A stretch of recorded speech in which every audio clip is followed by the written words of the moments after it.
So, the 2026 World Cup, it's gonna be massive, the biggest ever.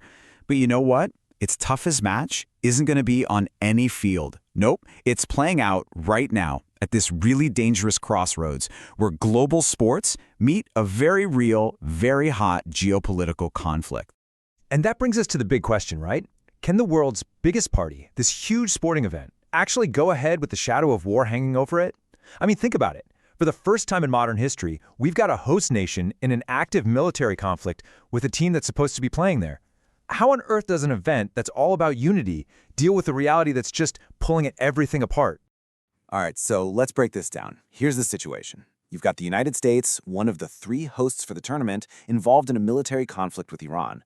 At the exact same time, Iran's national team, they call them Team Melli, they qualified. And guess where their games are scheduled? Yep, on American soil. You can just feel the tension, right? This is an incredibly complicated setup. So as you can imagine, officials in Iran are, well, they're seriously concerned. And can you blame them? They've sent a formal plea to FIFA, the big boss of world football, basically asking, is it actually safe for our team to play in the country of an active military opponent?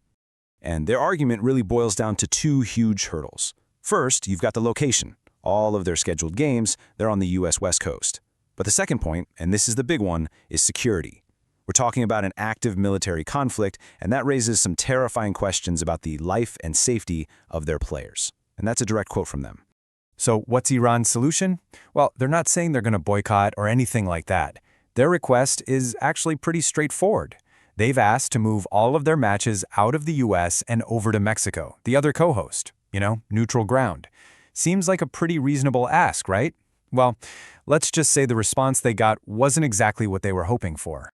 And that brings us to FIFA, the governing body of world football, and its president, Gianni Infantino. They've come back with an answer, and it is a very firm stance. There's really no gray area here at all. In fact, Infantino basically summed up FIFA's position in just 4 words. He said, Iran has to come. That's it. He's made it crystal clear that the team will be traveling to the U.S. and that their participation is, well, non-negotiable. And this really gets to the heart of FIFA's philosophy here. They are absolutely doubling down on that age-old idea that sports and politics just shouldn't mix. Infantino is basically saying that a geopolitical war is not going to be the thing that dictates how the world's biggest sporting event is run. So, what we have is a classic standoff. It's really that simple. On one side, you've got Iran saying, hey, for safety's sake, can we please move our games to Mexico? And on the other side, you have FIFA saying, absolutely not.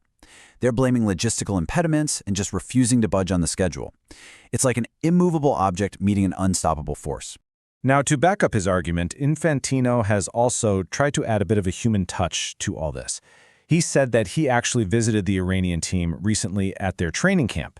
And the message he came away with, which he's now telling everyone, is this: the players want to play. So he's trying to frame this as him just fulfilling the wishes of the athletes, not as some top-down political order. Okay, but there's another really important layer to this whole thing. None of this is happening in a vacuum. Right now, there's a temporary, and I mean very fragile, ceasefire in place. And that basically puts a giant ticking clock on this entire situation. Just look at the timeline here. We have this 2-week ceasefire, brokered by Pakistan, that's in effect. The problem? It's set to expire on April 22, 2026. The World Cup starts just a couple of months later in June. That is an incredibly tight window. You've got this hope for peace that's literally on a collision course with the tournament. And Infantino, for his part, knows how this looks. He said, we don't live on the moon, so he gets the reality of it all. But he's actually trying to spin this into an opportunity.